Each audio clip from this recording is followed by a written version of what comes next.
Picture this. You're standing in front of 40 family members who've spent 2 years believing you're a disgrace, a coward, a failure who abandoned her duty when her country needed her most. The whispers stop when you walk into the room, but the judgment in their eyes, that burns deeper than any battlefield wound.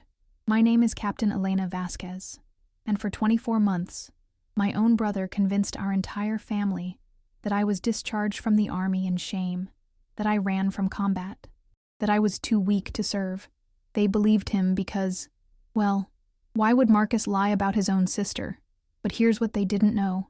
I wasn't allowed to tell them the truth. My real mission was classified at the highest level. And when the moment came to reveal everything, let's just say my brother wished he'd kept his mouth shut. This is the story of how one family reunion changed everything. It started the day I received my orders. Orders I couldn't discuss with anyone, not even family. The envelope was marked with classifications that made my hands shake. I have to go away for a while, I told Marcus during our last dinner together. I can't tell you where or why, but it's important.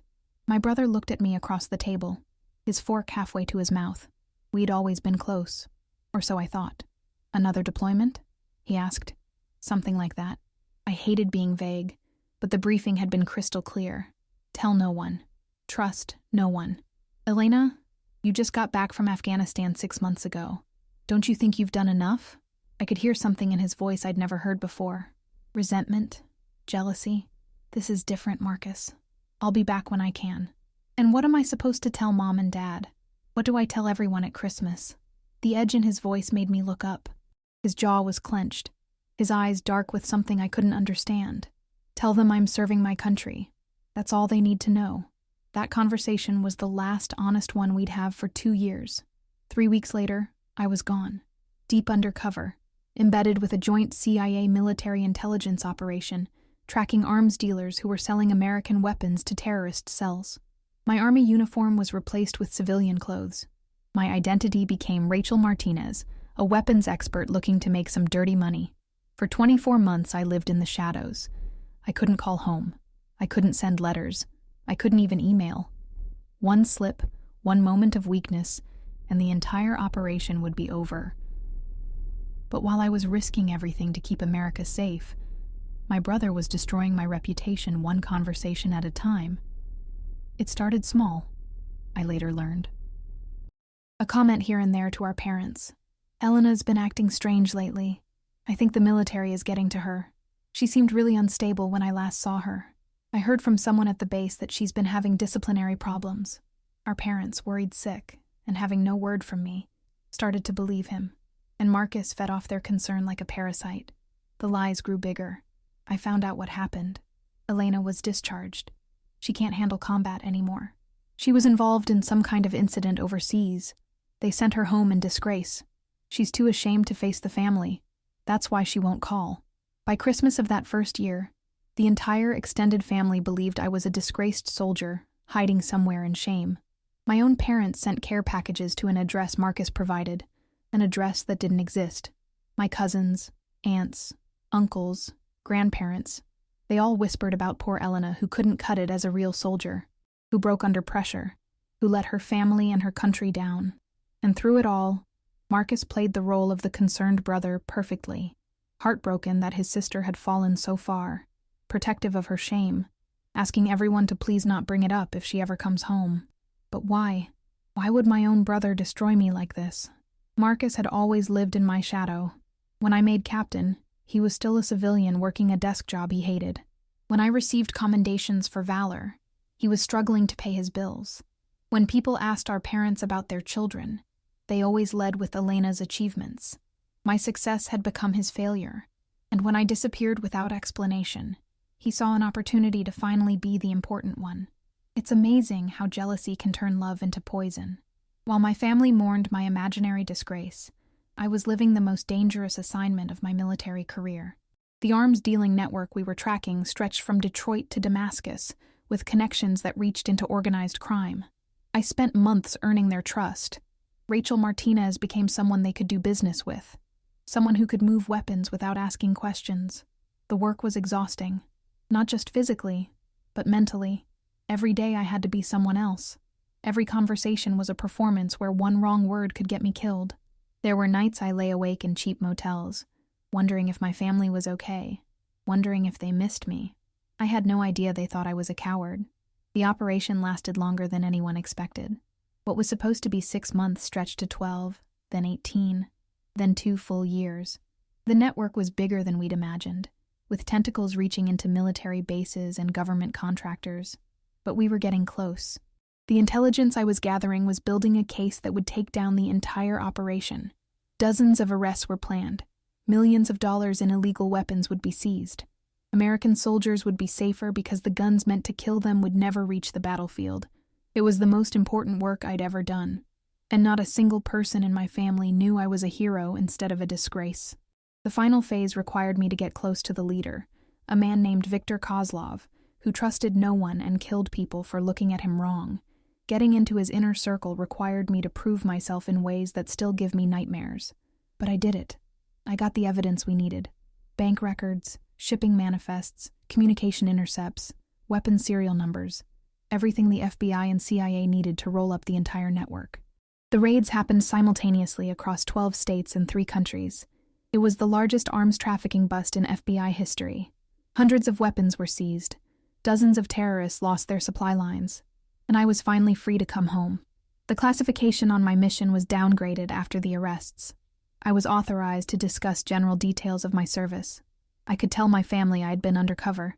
I could tell them the truth. But part of me wanted to see how deep Marcus's betrayal went first.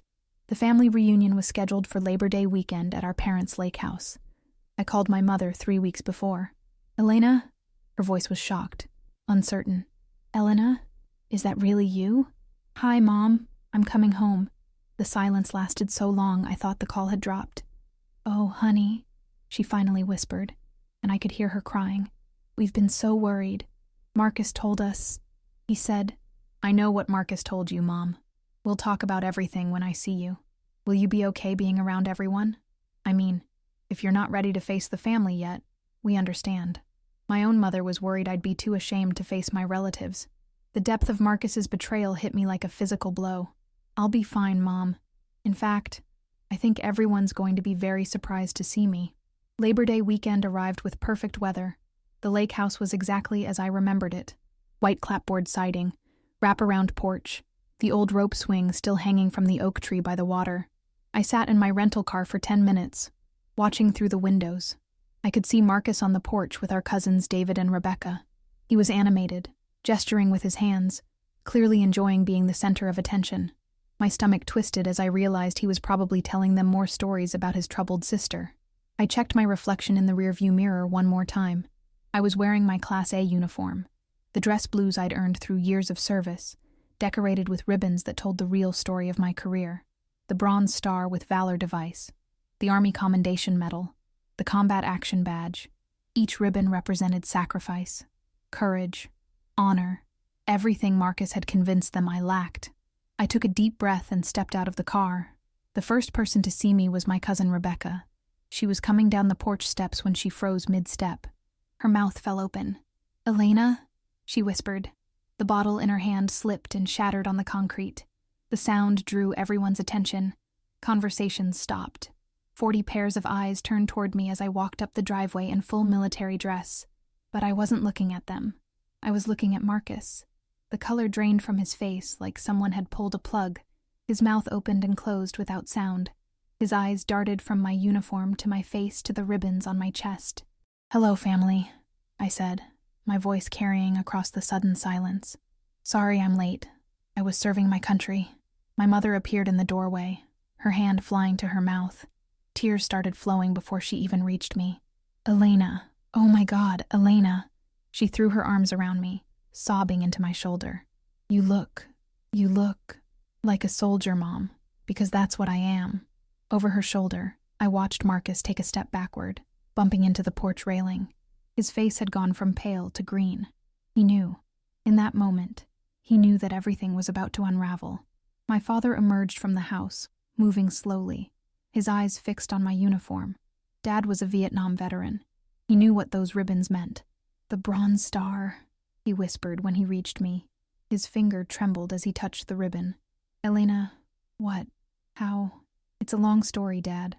And it's time everyone heard the truth. I turned to face the crowd that had gathered around us. Some were smiling, confused but happy to see me. Others looked uncertain, glancing between Marcus and me.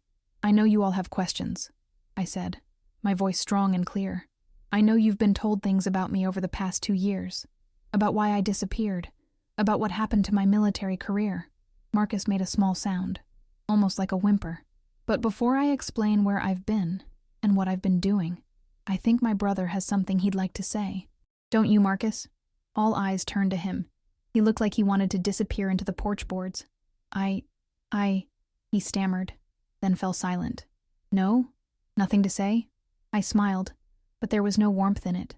"That's interesting, because you've had plenty to say about me for the past 24 months. I reached into my jacket and pulled out a folded document. The paper was official, stamped with seals that even civilians would recognize as important.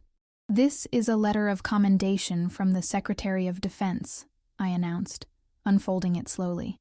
"It's addressed to Captain Elena Vasquez, that's me, in recognition of exceptional service during a classified operation that resulted in the largest arms trafficking bust in FBI history." The whispers started then, a murmur that rippled through the crowd. It goes on to say that my actions demonstrated extraordinary courage, professionalism, and dedication to duty under the most dangerous circumstances, that my work saved countless American lives and dealt a significant blow to terrorist organizations. I folded the letter and looked directly at Marcus, but I'm sure that's not as interesting as the story about me being a coward who ran from combat. "Tell me, Marcus, when exactly did you decide to destroy your sister's reputation to make yourself feel better?" The explosion of voices was immediate. Everyone started talking at once. Questions, accusations, demands for explanation. But I held up my hand and waited for silence. "Let me tell you where I've really been for the past 2 years," I said. "And then you can decide for yourselves who the real hero of this family is."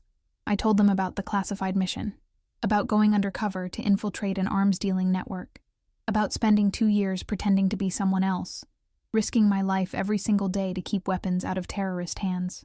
I told them about the nights I'd lain awake in safe houses, wondering if my cover had been blown, about the weight of carrying secrets that could get people killed, about the loneliness of being cut off from everyone I loved. I told them about the successful operation, about the arrests, the weapons seized, the terrorist plots disrupted, about the commendations I'd received. And through it all, Marcus stood frozen on that porch, looking like a man watching his entire world collapse. "But the most painful part," I continued, "wasn't the danger. It wasn't the isolation. It was coming home to discover that my own brother had spent 2 years convincing everyone I loved that I was a failure." I pulled out my phone and opened the Photos app. "These are pictures from the commendation ceremony last month, the one where the Secretary of Defense personally thanked me for my service." My mother was crying openly now. My father looked like he'd been punched in the stomach, but it was my grandmother who spoke first. "Marcus," she said, her voice sharp with disappointment, "how could you do this to your sister?" All eyes turned to him again. He looked smaller somehow, diminished by the weight of his exposure. I thought," he started, then stopped. "She was gone for so long, and she couldn't tell us anything, and I thought maybe—" "You thought what?" my father demanded. "You thought you'd make up lies about your sister's service?" "I didn't mean for it to go so far," Marcus said, his voice barely above a whisper.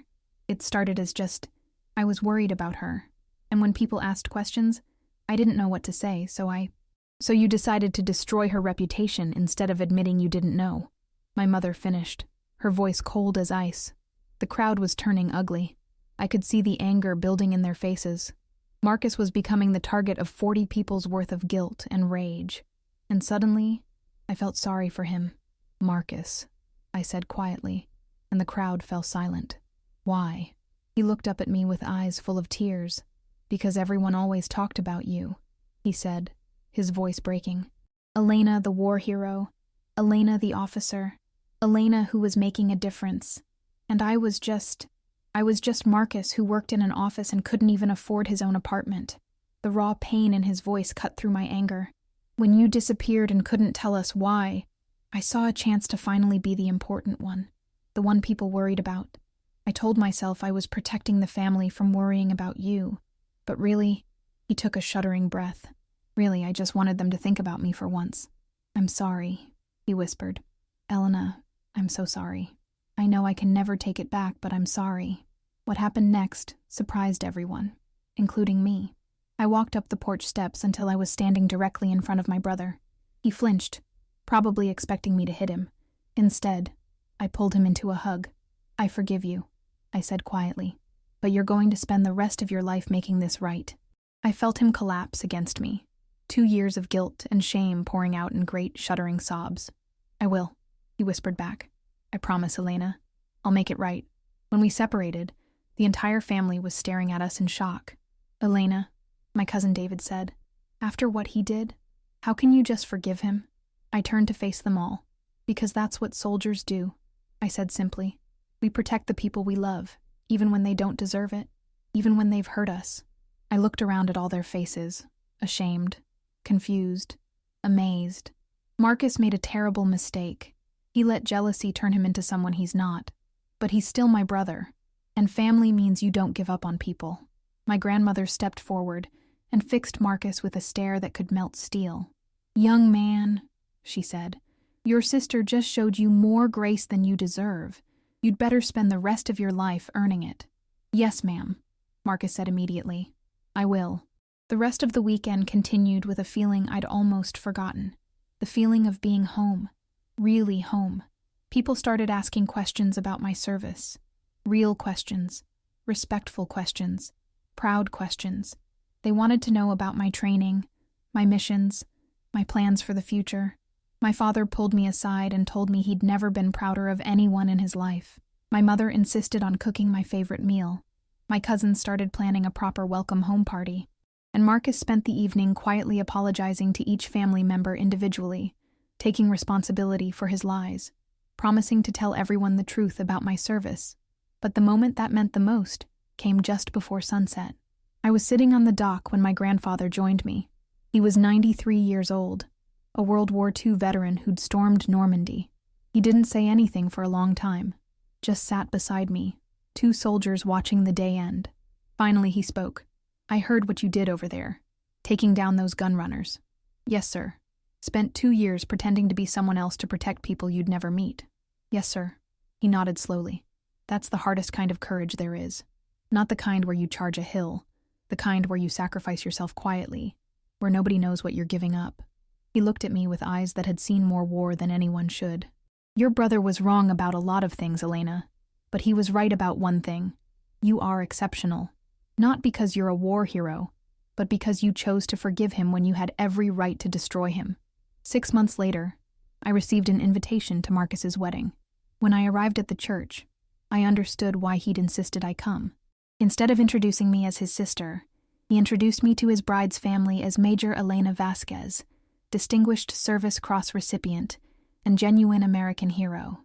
He'd told them the real story, all of it, the lies he'd spread, the damage he'd done, and the grace I'd shown in forgiving him. Elena is the best person I know, he told the gathered crowd, and I spent 2 years trying to convince people she was the worst. I can never undo that, but I can make sure everyone knows the truth from now on. During the speeches, Marcus stood up and said, Most grooms thank their parents, their friends, their new in-laws. I want to thank my sister Elena, who taught me that real strength isn't about being the best person in the room. It's about lifting up the people around you, even when they don't deserve it. He raised his glass. To Elena, who serves our country with honor and serves our family with grace. I still serve my country. I'm still deployed regularly, though nothing as intensive as that 2-year undercover operation. I've been promoted to lieutenant colonel. My family knows not to expect regular communication when I'm deployed, but they also know that my silence doesn't mean shame or failure. It means I'm doing work that matters. And Marcus? Marcus started volunteering with a veterans organization, helping soldiers transition back to civilian life. He says it's his way of making amends. The last time we talked, he told me something that stuck with me. I used to think being in your shadow meant I was invisible, but I was wrong. Being related to someone like you doesn't make me smaller. It makes me responsible for being worthy of the connection. People ask me sometimes if I ever regret forgiving him so publicly, so completely. But here's what I learned during those 2 years undercover. The truth has a power that lies can never match. When you stand in the light of truth, It burns away everything false. Marcus's lies couldn't stand against the truth of my service record. His jealousy couldn't survive the reality of my forgiveness. The final revelation wasn't just about my secret mission or my military honors. It was about the power of truth to transform not just how others see you, but how they see themselves. That family reunion changed everything. It turned shame into honor, lies into truth, and jealousy into respect. But most importantly, it reminded me why I serve. Not for the medals or the recognition. I serve to protect the people I love, even when loving them is hard, even when they've hurt me, because that's what soldiers do. We protect our people, all of them, even our brothers. They laughed. They mocked me. They believed I was a disgrace. But when the moment came, the world found out who I truly was. And sometimes that's all the victory you need. You know, sharing my story with you today. It reminded me of something important. The truth has power, but only when people are willing to listen. Right now, you're one of the few who heard my real story. Just like my family had to choose whether to believe Marcus's lies or seek the truth. You have a choice too. I'm asking for something small, something that costs you nothing but means everything to me. Hit that subscribe button. I know. Almost nobody does it. Most people listen, feel moved, and then just scroll away. But here's the thing. That little button? It's the only way stories like mine reach the people who need to hear them. Someone out there is dealing with betrayal. Someone is being underestimated. Someone needs to know that truth always wins in the end. Your subscription is free, but for me, it's everything.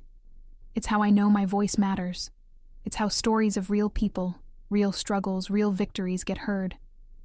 So please, don't let my story disappear into silence. Subscribe. Be part of something bigger. Be part of the truth.